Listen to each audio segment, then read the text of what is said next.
excited to be able to offer a few words of encouragement and hope for this year's IPS Supported Employment Conference that is focused on wellness through employment. I'd like to start by saying that today would not have been possible if we did not have an incredible director in our State Department of Mental Health and Substance Abuse Services, and that's Mark Liverman. He truly is dedicated to those individuals across this state who are struggling with mental health needs and individuals who really want to get back into the community and who just need some sense of hope and help to work. And so we're grateful for him. This year with COVID-19, we still saw tremendous outcomes with the IPS supported employment work that's been done by all of you that are attending the conference. We saw more people that actually got jobs. We also saw more individuals who kept those jobs for 90 days or more, and that is amazing. In reflecting on this conference with wellness through employment, I thought back to my days in Memphis, Tennessee, when I worked as a case manager with many individuals who wanted to go back to work. And I can tell you through all of those stories, the one main thing that mattered was that they had somebody that believed in them and someone that said, I'm willing to stand with you and help you and assist in what you're doing to seek that job that you believe is the job of your dreams. And I really know that each of you out here are doing that.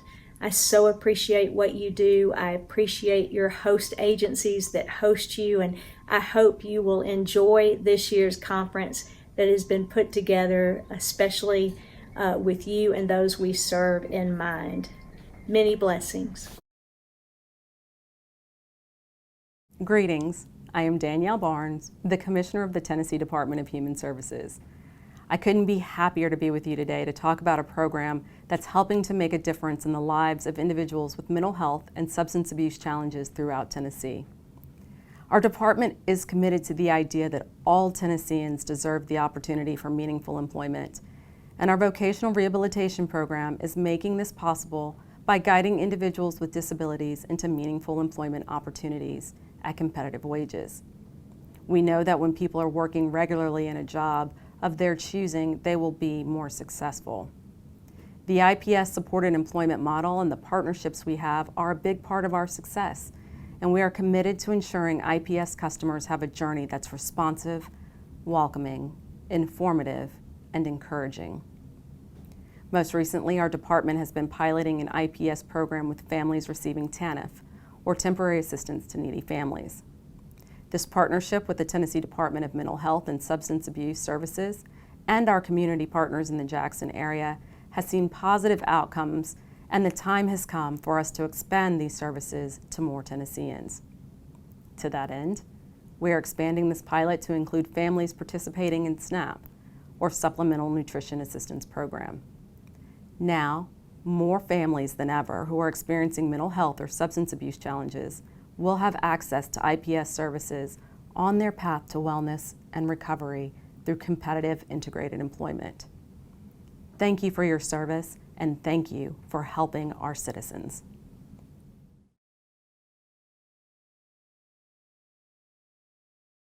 Hello, as the Director of Field Operations for the Vocational Rehabilitation Program, I'm happy to be here today and thankful to spend this time with you at the Wellness Through Employment IPS Conference. As I reflected on the teams and partnerships that are being created across Tennessee, I felt the best way to describe the value and the importance of the work that is being done daily is to share an example of a customer success story. However, after reviewing and reading several stories, I realized that throughout all the success stories, there were specific ingredients woven throughout that led individuals to be successful. Therefore, instead of just sharing one example, I wanted to share some of the common themes I found in all of the customer success stories. First of all, the main theme always seemed to be collaboration and determination of the team. There were several situations in which it was reported customers were dealing with multiple challenges that impacted them holistically, Nevertheless, the teams persevered and addressed what was needed in order to assist the customers with their employment and wellness objectives. For example, using the 3 cups of tea method, and this being instrumental in working with customers and employers. Another attribute of the team that was demonstrated in the success stories was that each member had a role, and that role was extremely important to fulfill the objective. With conducting job search activities, job developing, counseling and guidance, to assisting with the tools needed to maintain employment, and being available for employers. Another observation that I believe that leads to the success of the program is not only the support for customers, it is the support for the teams. It is evident that IPS teams are committed to the goal of the program, with the IPS trainers providing tools and resources, to the employment specialists and VR counselors meeting on a regular basis to ensure every aspect of the case is covered. This is just a few of the activities that were outlined that assisted individuals with employment and ensured success. The most important part of the story that speaks to the success of this partnership and program are the comments from customers. Some of those comments have been, "Without this program, I would not have been able to contribute to my families financially," or "I am now independent and do not have to depend on my family for transportation." "I have friends at work." "I was selected as Employee of the Month." From an employer, a comment was made, "My employee is highly professional and goes above and beyond." Like I said, this is just a few statements, however, does demonstrate the impact that has come from the efforts of the teams across the state. I am very proud and can say that Tennessee VR values this partnership and looks forward to the upcoming initiatives in order to increase the opportunities for employment in Tennessee. Thank you and have a great day. Good morning and welcome to the 2020 IPS Conference. Each year we have an IPS conference. I am tasked with following Commissioner Williams and Commissioner Barnes, both of who, as you just witnessed, are excellent and compassionate presenters. I think next year, when we will hopefully meet in person, I am going to try to give my opening remarks before them. Thank you both, Commissioner Williams and Commissioner Barnes, for your kind words, timely reminders, and hopeful comments. I also want to take a moment to thank Amy Rader for her comments, her leadership at VR, and for allowing me to add to her already packed schedule more meetings and events and conversations about IPS. She has been a true champion. Thank you, Amy. In fiscal year 2020, the Tennessee IPS teams, along with our VR partners, supported 1,118 people with an employment goal. Together, we witnessed 543 people find the job of their choosing, and we celebrated with 309 of those who worked 90 days or more. The FY20 data reflects a 49% placement rate and a 57% retention rate. For some, these are just numbers, but for those within the Tennessee IPS community, we recognize and witnessed the life-changing power of how work can transform the life of people living with mental health and substance use conditions. This year's theme is Wellness Through Employment. Our former colleague and still trusted friend, Ruth Brock, pitched this idea to me more than a year ago. What we know is to work well, one needs to be well at work. We also know that meaningful work can promote one's wellness. The team members of the My Health, My Choice, My Life and IPS initiatives work together in Tennessee to help people find, maintain, and be successful at work. We have an exciting and great day planned for you all, one in which I think you will find inspiration, hope, and be encouraged to continue helping Tennesseans living with serious mental illness to discover wellness through employment. Once you are in the conference lobby, you can join individual sessions as they are scheduled. Please take time to visit the Hall of Excellence, which highlights our community partners. You will have the ability to visit each partner site for more information on sources from their agencies by clicking on their logo. Please take advantage of the chat lounge, which will allow attendees to connect with others and network and reconnect with some folks that they may not have seen for a while, and just to say hello throughout the day. Through the Help Center, you can access any technical assistance around the platform. You'll have access to the session schedule. You'll be able to download any session materials such as PowerPoint or handouts. Attendees can also access their attendance transcripts for CE or contact hour verification. During each session, attendees will have the ability to chat, ask questions, and make comments or even provide support. While we are unable to answer the questions in real time due to several sessions having been pre-recorded, we will combine them all and provide feedback after the conference. There is a survey icon at the top of the screen during each presentation for completion. If someone forgets or is unable to complete the survey during the session, they can complete it through the on-demand functionality.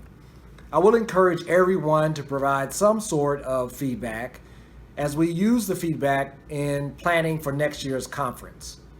The entire conference will be available on demand for 90 days after today for those who are unable to join today or for those that have to leave early. Our first presenter is Dr. Peggy Swarbrick.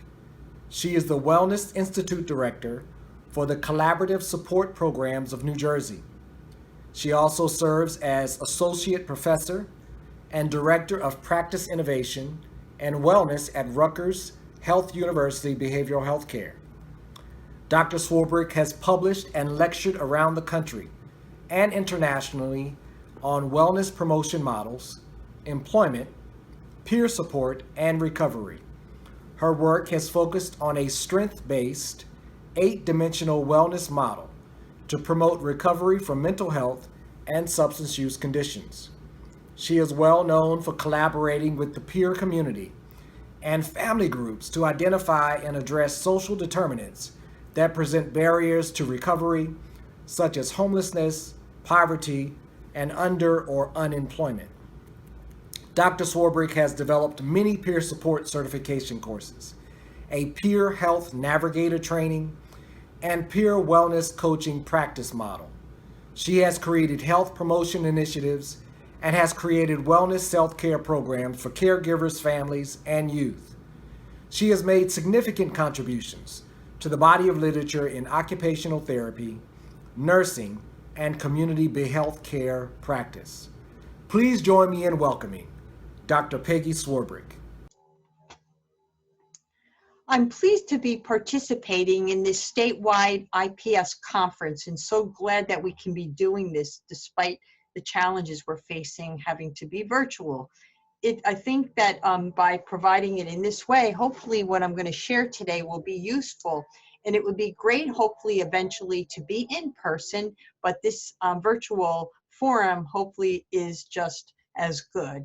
And I do hope that in my presentation, the wellness benefits of work, you'll hear some things that might be useful for you personally and professionally. Personally, in your own wellness benefits for work, but also professionally in whatever role you have, supported employment specialists, supported employment and sport education specialist, wellness coach, clinician, case manager, family member, person in recovery, whatever your role is, hopefully we'll come out of here to really understand the wellness benefits of work.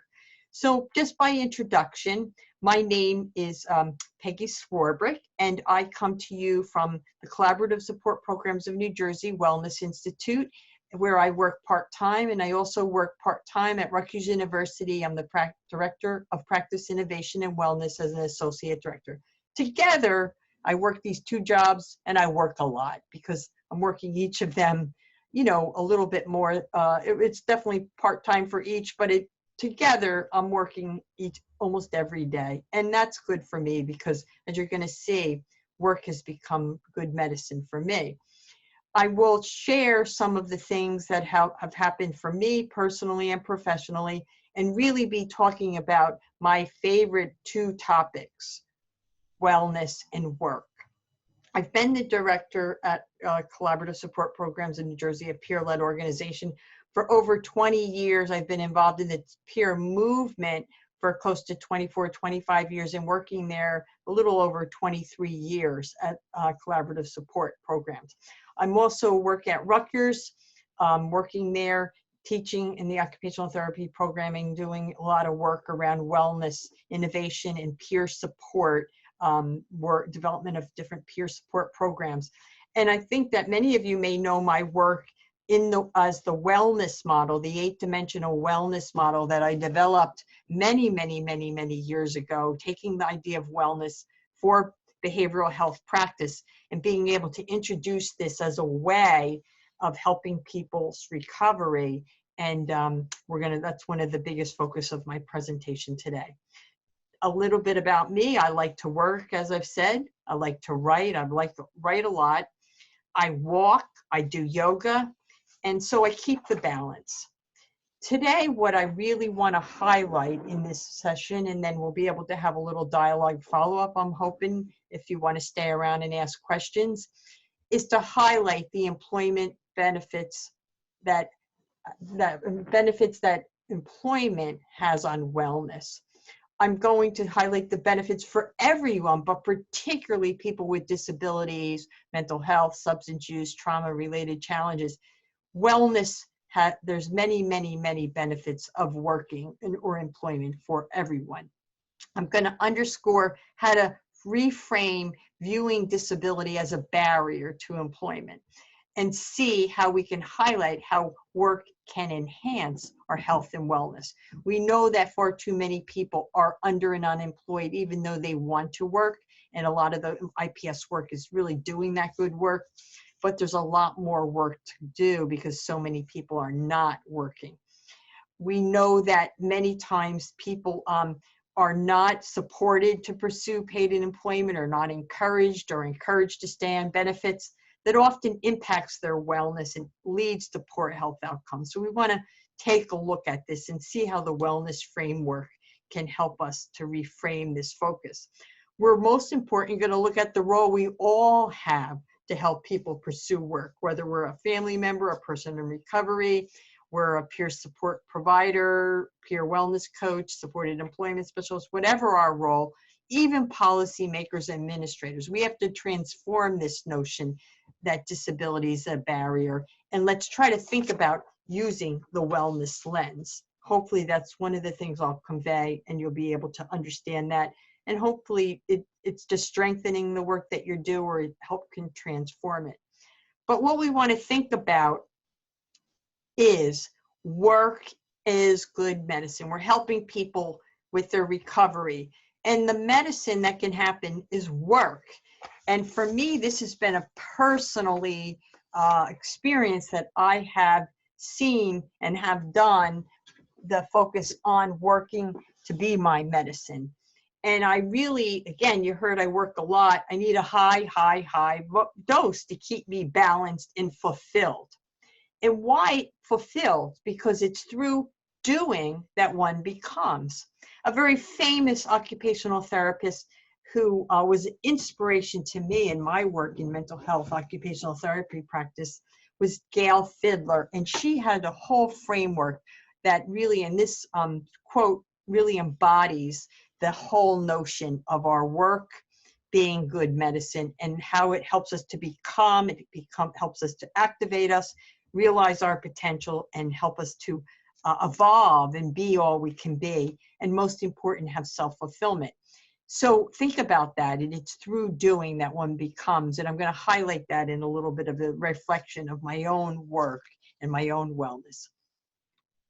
And related to that, again, related to Gail's quote, related to the work being good medicine, we know work provides purpose. There's a Japanese concept that relates to reason for being, or that purpose, that really kind of highlights what makes life worthwhile, what provides direction, meaning, and purpose. What is that? And that little intersection there kind of looks at those different areas, thinking about the things that we do. What is it? What do we put in there? What is it? I put in there work for me, something you love, something you're good at or great at, something that the world needs, and something that you can be paid for. Really thinking about that. And work is an essential activity that really fits there. I know through the work I've done, it's allowed me to use my strengths or build my strengths or realize strengths I didn't realize I have. It helps me to do the things that I'm good at, or helps me to develop those things that I can be good at, and really do things that are useful for the world.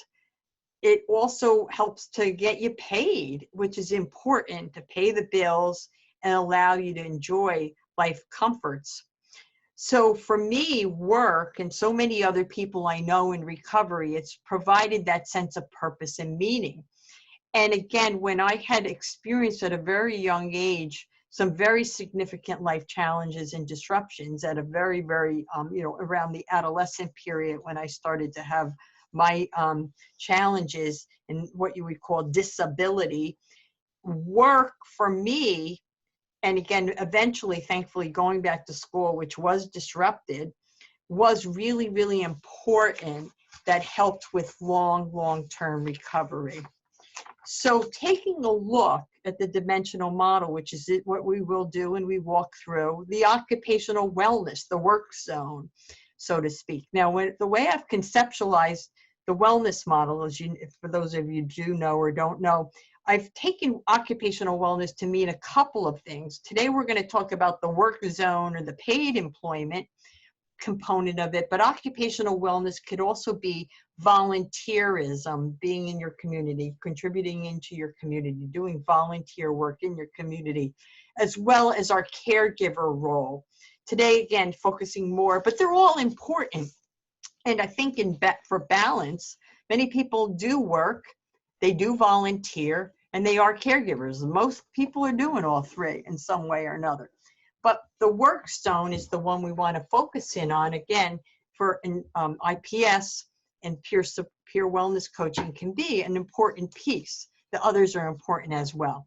But I'm going to look at the work component of it and think about the wellness benefits. Just to get back to the wellness model that I've developed many years ago, the way I've defined wellness is that it's a conscious, deliberate process where I become aware of, and you make these choices for a more satisfying lifestyle. And I see myself, or I view myself, as having strengths or needs in these various dimensions.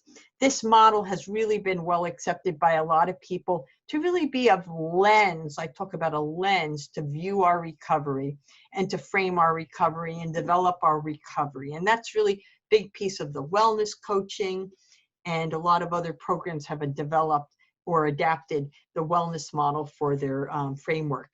For me, the occupational dimension has been always the strongest, and early on it made it strong.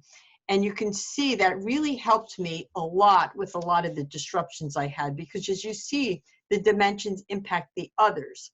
I'm going to take a little bit of time and walk through, and I'll encourage you to think through for your own work, how it's impacted your various dimensions. And you can see how it can strengthen and impact the other dimensions. They all have an impact on each other. But I'm going to start this story before we move into looking at all the dimensions by reflecting back and thinking about a long time ago.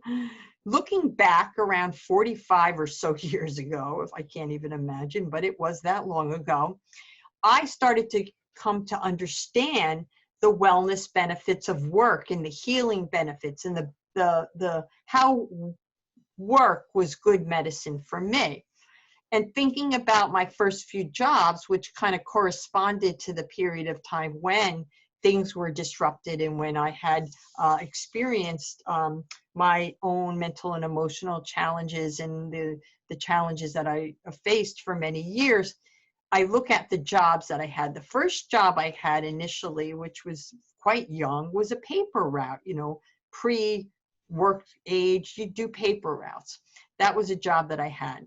I also look at the second job that I had, and I'll talk a little bit about, was working at a college cafeteria at a large university that was close by to my house.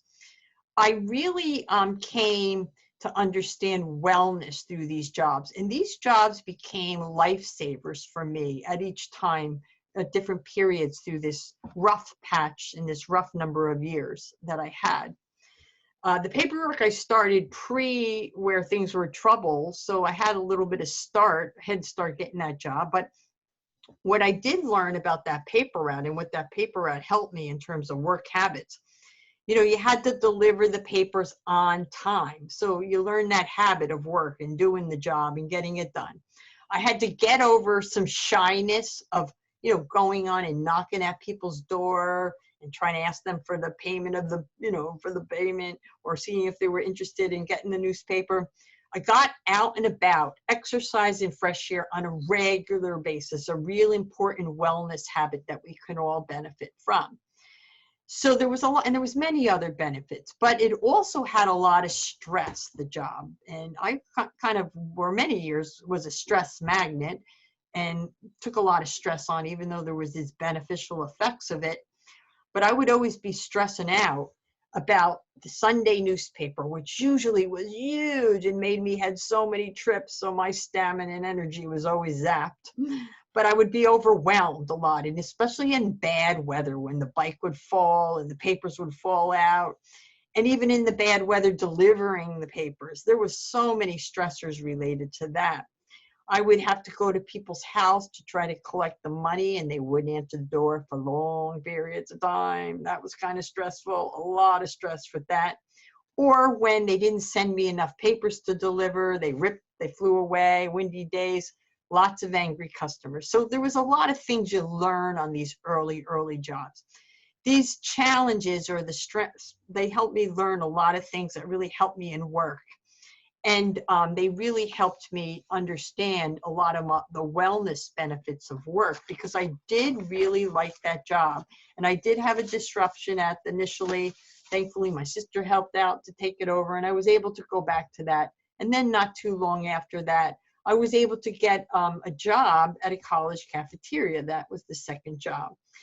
It was really an interesting experience. I worked there for many years, and I actually thought I was going to work there for the rest of my life, because when I started to work there, I just grew there a lot, despite having a lot of challenges. It was a job that I went there, and I was able to do that work, and I did see myself. Thankfully, eventually I was able to think about beyond that, and maybe I could go back to it now. But it did work there for quite a while, and it was quite an eye-opening job. I was with people. It was a very large university, and there were people from all walks of life. So I got to meet a real rich diversity of people. A lot of the students coming from all around the world. It was a wonderful experience intellectually. I learned a lot from the students, and I learned a lot from just some of their shenanigans that I wasn't on the campus, but I would hear about it, and it was like, oh my goodness. A lot of life got to learn about this through the students' experiences and being co-workers or observing these other students. Learned a lot. But I did learn the item on the job description that says as directed by the supervisor, because you had to do everything from mopping the floors, cleaning pots and pans, all kinds of food prep. Even though I was a vegetarian, I had to learn to tolerate being around lots of meat and stuff that maybe made me feel a little bit grossed out, but tolerated it and learned that tolerance. Had to clean, plunge toilets, do the payroll, lots of things I had to do. All that other jobs that your supervisor tells you what to do. Learned about that. So the reason I did that was because I showed up, and I, despite many times being under a lot of anxiety, a lot of times being under a lot of distress, having a lot of chaos in my life, that job provided some kind of stability for me. And when I started to understand the benefits of that, and the work became, that was so important. The best thing about the jobs overall, we all know, again, looking at the money, is that you got a paycheck. And that was important because I was able to do something for myself and earn it of myself, regardless of all these other things that were going on that were disrupting me from school, disrupting me from causing a lot of emotional turmoil in my life and impacting my family. I was able to have some kind of control over something. And I got a sense that I can be reliant and self-reliant, and I didn't have to be reliant on someone for the rest of my life. The financial wellness was strengthened, as well as spiritual. Again, going back to that purpose, that sense of purpose and meaning, which was really important because I had some pretty low points over some of those years. So that purpose and meaning were really important at those times. There's so many more wellness benefits, and it was just undeniable. The work had wellness benefits for me. I do, before I go back to the wellness, want you to think about your first job or your best job, and even your not so best job, but think about one of those two, the first or the best.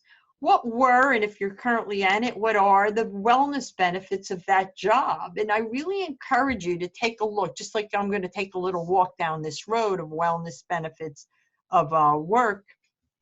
Think about that benefit for yourself. And this would be a great activity for you as wellness coaches or supported employment and education workers, or even clinicians or families, is to just explore what could be or what are those wellness benefits, to just kind of strengthen our understanding that there are so many benefits and they can offset some of the challenges.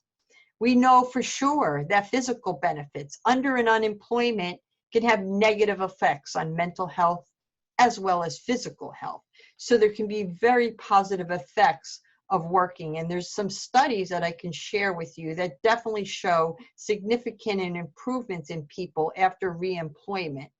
But we also see the decline of health that is attributed to continued unemployment. So there's a lot of physical wellness benefits to think about.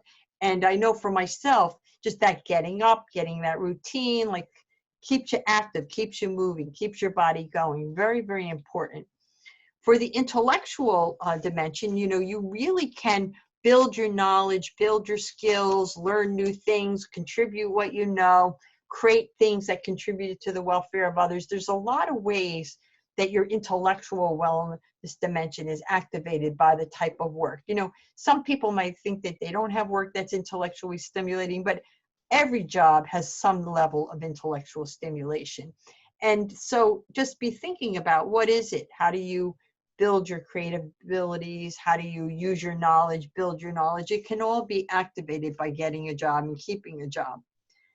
The environmental wellness dimension is something to think about. For someone who may be in an environment that's not so pleasing or so, sometimes the work can become an escape, going to a different environment. And I think about my own work environment, it's been so important because, like, again, I work so much that the working environment has been a really good stimulating place that I find helps to create the balance for me. It provides a good place and a space. And I think that it can also, for many people, be, that balance of things. You have your work life, your home life, your community life. It's that balance. But environmental wellness, work is a place and a space. And it can also be that way to help pull you away when maybe things aren't so good or something in another environment isn't so good. Emotionally, it's a way that you learn a lot about yourself. Now, we know with mental health and addiction recovery, there's maybe a lot of emotional instability or emotional challenges, but oftentimes when you get into that new place or space, you can put aside some of that self-deprecation that you have, or some of that angst that you have or anger you have, because you get engaged in an activity that can be really maybe rewarding, or you want that paycheck at the end of the week. So you can keep that emotional stress or stressor in check. But also many people find emotional positive feelings from, a good day's work, an accomplishment at work, a connection with friends, or creating new things or doing things, because a lot of time we do work that's really good and it contributes to others or society. The financial benefits of or rewards of working are just undeniable. Even in low-paying jobs, those ones that I had early on, I didn't care. I actually still have, I was going to put that up on the screen, a couple of the paychecks from some of those jobs. I'm a minimalist. I have very little. I still have those paychecks. It's just, it reminds me, because I really do think that those jobs were lifesavers for me. But I found that I was really inspired and motivated by the financial reward. And it offered me a really way to understand that I could take care of myself, which was really important at that time and continues to be important, at this point. But I just think we don't see enough that the financial reward of being able to take care of yourself and being dependent on others, there's a real challenge there for some people. The social connections that you make at work, that people have similar skills, interests, values, skills, there's just so many different things that they could have, or the similar things. You make those connections. You can learn from your colleagues. I've learned a lot from my colleagues, and especially if people are different from me or having different skill sets. Really important. And you feel like you belong, and it's a support system. I know my work, my work life is more than my just life. It's so strong for me. So I have a lot of the social connections in those places and spaces, and it helps a lot. And I think we all need, isolation is a big issue. Loneliness is a big issue for many of us who are, experience long-term recovery. These are things that important to have good social networks and good social connections. So again, that's what work can provide for people, is a social connection and the social relationships. During a life, spiritual was really, I find through work, has really activated my spiritual side. And my spiritual dimension, when you see some of my early work, I did not list spiritual. There was a couple of reasons. One of them was, I don't know, I think I was still trying to figure it out myself, I think, along this way.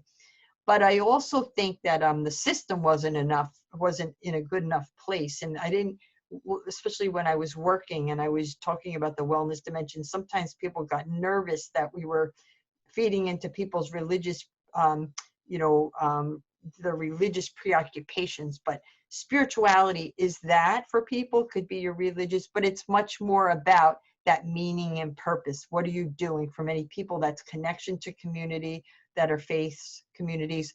But for me, many other people, there's many other things besides that for people. And the work has that spiritual connection for many. And when I was finding that critical time in my life, this is what I needed. I lost meaning and purpose. And I've had periods of that where losing meaning and purpose, and having that job initially, and then that second job, and being able to return to those jobs, got me that reason to get up in the morning, validating my worth, and really started to help me rebuild my life and build into a career, thankfully. But it really helped to provide that guide of meaning and purpose for the day to day. So I really encourage you, I took a little quick walk around this wellness benefits of work, how they could be perceived. But I encourage you to think about it for yourself, or people you're working with who are looking to go to work or considering work, is to help them look at the benefits of work, or what it has been in the past, or what it could be, or what it is. And you'll really see that understanding wellness work from a wellness lens can be important. So for me, when you think about your wellness tools, there's so many different things you can do with the wellness model in the tools or a toolbox. I credit work as my strongest wellness tool. And I also credit it, thinking about the spiritual dimension, as for why I'm alive today. So if work has so many positive wellness benefits, why do we encourage people to remain under and unemployed for so long? Now, you guys in supported employment, IPS, aren't doing that. You're doing the work of helping the people who are pursuing that. People want to work. We know that. Good statistics. We know that only a very few amount of people, particularly with serious mental illnesses, are working. Very low numbers. Really something we have a lot of work to do. The IPS model helps people. I think wellness coaching, hopefully you're helping people. And if you want to learn more about how wellness coaches can help people, I can share a lot of resources at the end about that, or be in touch with me. But finding ways that supported employment, peer wellness coaching can help improve the statistics, to help people to impact that negative impact of under and unemployment, and seeing the work, again, as it relates to wellness it's a critical step in recovery as well. So we have to think about that and keep this picture in mind and understand that it's important to understand that under and unemployment is a risk factor for many, many negative physical health and mental health challenges for people. We know that there's a lot of evidence showing that long-term unemployment is related to poor physical and mental health outcomes, even in the absence of a pre-existing condition. So you may not have mental illness, but you have long-term under and unemployment can have poor health outcomes. So it's important to understand. We do know that people will say having a mental illness can interfere with your work because of symptoms, but there's much literature indicating that long-term unemployment can exacerbate or even initiate symptoms. So take a look at the risk factor of long-term under and unemployment and see, okay, IPS wellness coaching helps, really. And we have to kind of strengthen our focus on that and become assertively understanding that we can't accept under and unemployment for people because there's far, far too many negative impacts. We also have to look at the idea of disability, that you're disabled by this should not be a barrier. It's not a barrier. There's numerous studies that show for over 80 years that indicate long-term unemployment and poor physical health outcomes. So we have to think about that and really reconsider that and look at, because I think we've ignored the health risk factor for people, that we need to pay the emphasis that we want to look at, not taking the disability, understanding that disabilities can be addressed. And you could come up with compensatory strategies. We come up with creative ways to help people not become disabled and be able to live full and productive lives in the community. So we want to really think about the urgency to really be looking focused on the idea that unemployment or underemployment is bad for health and readdress this. And you're doing this work, but understand that there's a vicious cycle of inactivity. There's that poor, the relationship between poor health, physical and mental. And the big one we look at is the poverty that we keep people in when they're under and unemployed. Even when they're on Social Security, they're going to live a life of poverty. So when we think about this, we want to know that you're not going to be fully integrated into community if you're not, working. So you're not going to be fully integrated. There's going to be a lot of stigma, and you're not going to have a lot of opportunity to really activate and strengthen your wellness dimensions. So one of the colleagues that I do, and we're going to talk about, is that when you help people get on Social Security, you want to also be talking to them about an exit plan from Social Security, because as some colleagues of mine have said, Social Security benefits for them was a pipeline to poverty. So it could be the safety net initially perceived as such, but often later on people, or even early on, people feel socially outcasted. People become very dependent, and it becomes a huge barrier to people's recovery. So we're going to talk a little bit about that and how an exit plan can be really part of your wellness or your supported education, supported employment, your wellness coaching plan. I want to share this is my colleague who provides this article that I can share with you, as well as he gives me the permission to share this for you. My friend George, who did not let disability stop him from pursuing employment, despite many years of accepting the message he should not work. He was on Social Security for many years, had to receive welfare and food stamps at some time, tried to get off over the time and had overpayments that caused significant challenges for him. That interrupted driving because he had a lot of challenges related to an incident that happened when he first got sick. He got sick again, similar in my story, was early interruption when he started college. He had a situation that happened, and he just stopped driving for so many years because of some things that happened. He did not, though, let them stop him, despite having a lot of negative self-talk and a lot of people telling him not to go to school, not to go to work. He did go back to school. He had 10 hospitalizations in this period of time, including 2 at the state level. The hospital there is the Ancora State Hospital. That's one of the large state hospitals in the southern part of the state. He was there in and out, but through that process, he went back to school.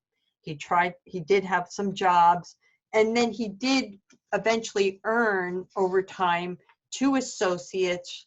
He earned a bachelor's and a master's degree, and these were really important. He did not let the disability stop him. He persisted. He kept going back. They provided the meaning and purpose, going to the classes, taking the classes, even though he had to stop, going back, finishing. He was able to. But he had to work through a lot of the doubt and discouragement, mostly given to people that he felt. He had a lot of self-doubt, but he also had well-intentioned providers and supporters who discouraged him a lot. He often at times became immobilized by the system and the people that were impeding his desire to work. And he got a message from people in some level that you won't succeed. And it allowed it to paralyze him and took on the illness identity at times. But he didn't let it stop him. He persisted. He didn't, he sought help. He was able to go back to school, take those courses, seek the disability services at the campuses to help him to pursue this, and was able to really develop a positive identity that he could do. He could finish the school, he could eventually work, and he could then pursue wellness. He could be in the community, activate his occupational wellness and financial wellness. And so he was able to really, and what happened for him was that he was working with, a vocational worker. They were not encouraging him. There was given him the message to stay on Social Security and work part-time. But he decided to take that full-time job in 2002. And ever since has been disability free, has been able to transcend the poverty trap, as he would say, and be able to live and really, fulfill his life in many ways, and really giving back to others as well. He talks about creating an exit plan, and he does a lot of his work around that. He's done a lot of work in supported employment and supported education. And he talks about, and he did this when he's done work as a coach, and he's been a peer wellness coach as well, helping people do an exit plan from Social Security, or trying to encourage people to not necessarily make that the first thing. He really talks about how it improves health. It's part of being a citizen. And really, like he said, work or school whenever possible. I mean, both of us have done that. That was sort of a path, having work, having school, maybe having both. Doing both when you can, or having one or the other, can really keep you active and engaged in life. Accepting the support as you need it for either work or school. And he just says that Social Security negatively impacted his and many others' skills and talents. So he was not immobilized by his disability, but he rather took the risk, accepted the help, and he's now providing the help to others. It's helping people to transcend that poverty trap if they're stuck there, and have that exit strategy, and really seeing that getting a good job should be a goal for people. One of the things that he talks about and wanted to say is, if we want to improve chances of recovery, especially for younger people, we should offer services that prevent dependence on benefits, or discuss or strategize an exit plan when they're getting on. He feels strongly that the quality of life and length of life will be affected positively for so many as it has for him, even though it was a little later for him.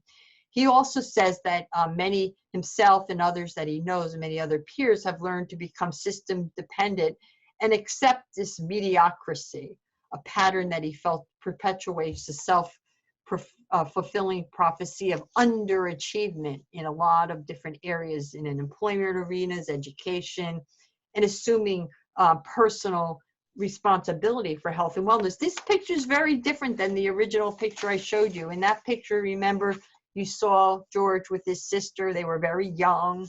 They both have disabilities. She has an intellectual disability. Because of work, he was able to have a 50th birthday party bash that was the best party I think almost all 135 people said they've ever attended. By him working, having the financial means to have this party for her sister who turned 50 a couple of years ago. He would not have been able to do that. Invited people, every single person he invited came to that party. Very different.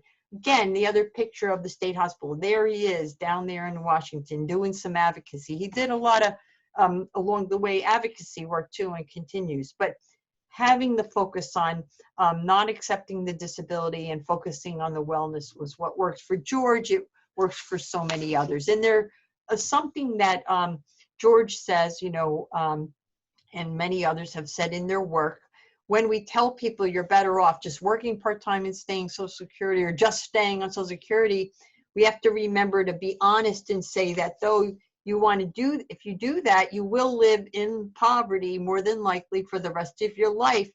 And we may be inadvertently giving the message that's saying you're not a capable person who can work or who deserves to be given the chance. We need to give people the chance. And that's just something to remember, because I think that that's one of the things that we see, that people get that message. George talks a lot about that in his writing. So what can we do? What do we think we can do is one of the pieces I wanted to highlight. What could supporters do? Family members, peer providers, supported employment and education, wellness coaches, even policymakers, administrators, whoever is listening to this presentation. What could we do? And we can support whatever our job role is. We have a way to support this.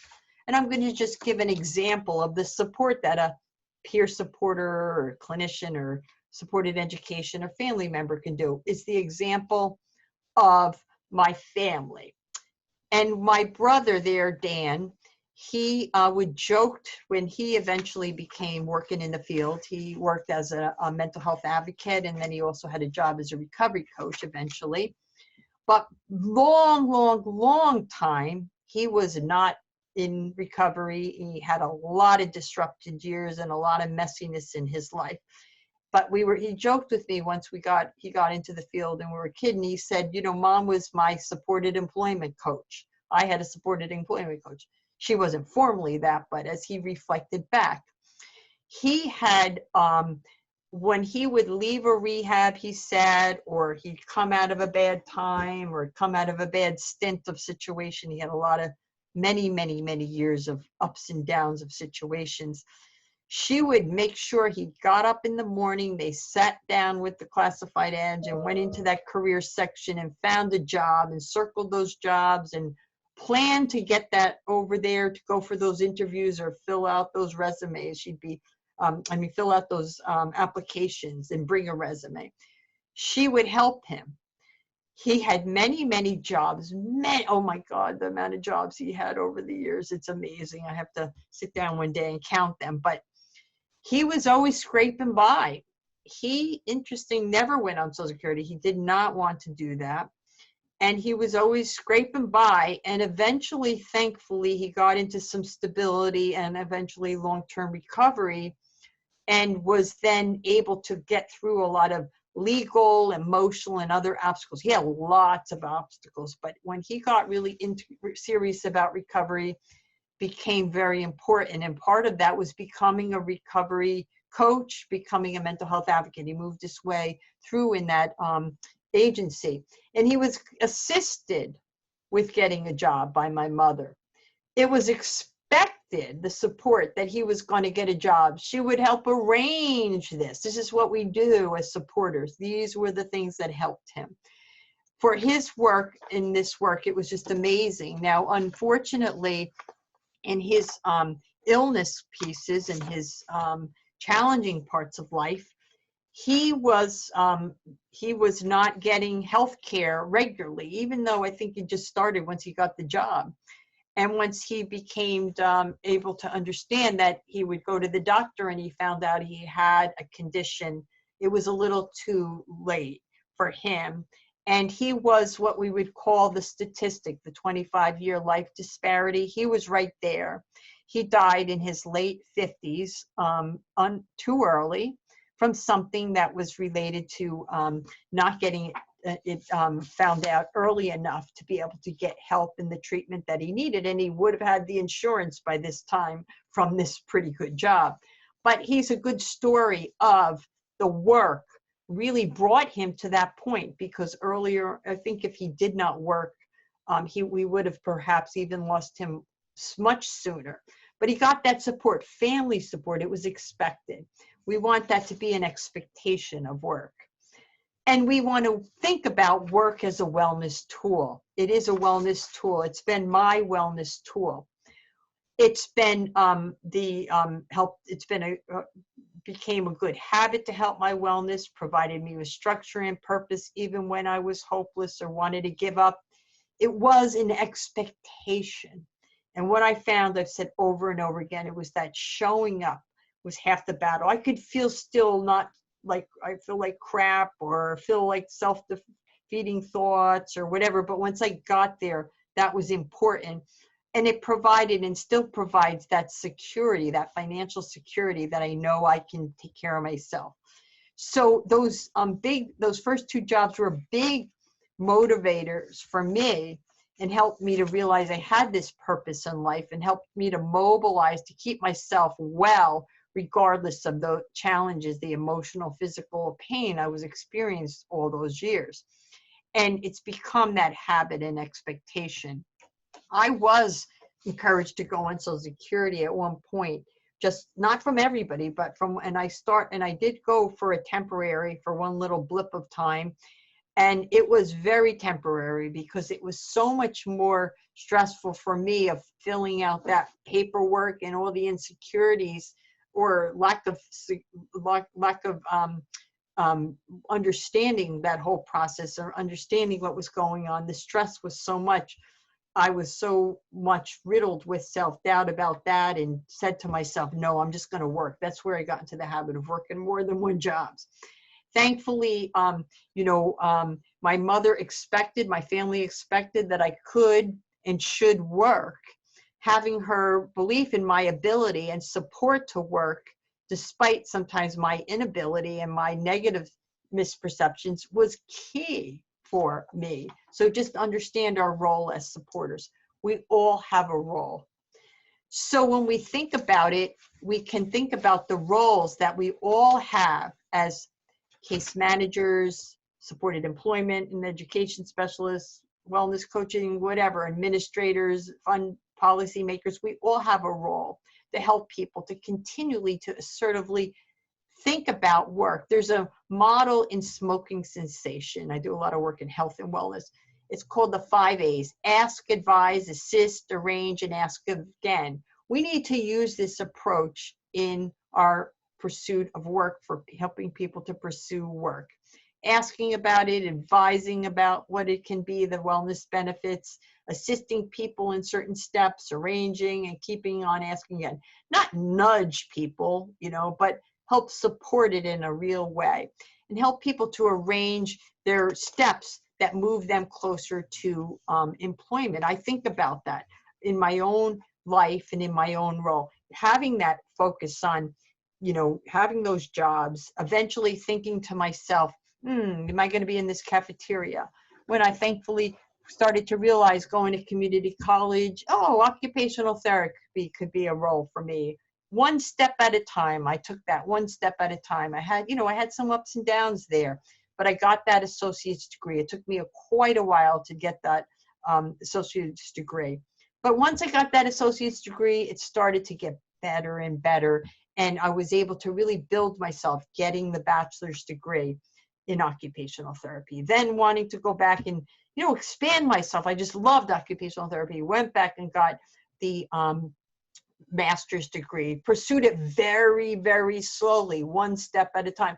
I loved it so much, I said, I'm going to try the PhD. And I just really found it was one step at a time, incremental steps, moving forward. So just thinking about that from that paper route, that we all have a role, we can really help people to think about that, right? moving forward. And there were people along the way to support that effort, supporting going back to school, supporting going back to work. It was just, we need to provide that for people and help them to see that work really gives you that meaning and purpose with life. And it can be empty without it, not having that. I really found that personally. I've seen that in a lot of other people's life. We need to, again, have the community, volunteer works, having our caregiver roles. They all can help be fulfilling. But work can be so essential for this in terms of us who are pursuing long-term recovery. So, I've come a long way since delivering those newspapers and developed many skills and build on work habits that really, those early jobs really helped me. And I would go back to them any day if I had to. I learned early on many of the benefits of work and really helped in a way develop this wellness model that I've developed over the years that came from a personal experience as well as my work as an occupational therapist. Who I am contributes to my work, but my work has contributed to who I've become.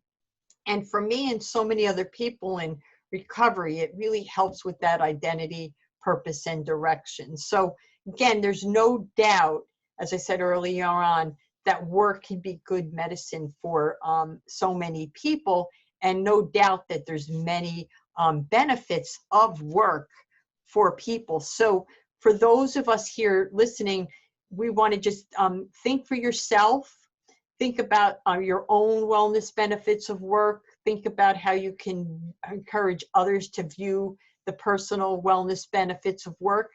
And I do thank you for this opportunity to share these two passions, work and wellness. I do want to just give you my information if you want to contact me by email. You could also get on our newsletter list. We have this Words of Wellness, and we talk about all kinds of aspects of wellness. We often talk about the benefits of work. And the self-directed integrated wellness resource I did have here, there's a solution suite, and we have some really great things that could perhaps help folks working in IPS as well as wellness coaches. There's some wonderful resources that we put there.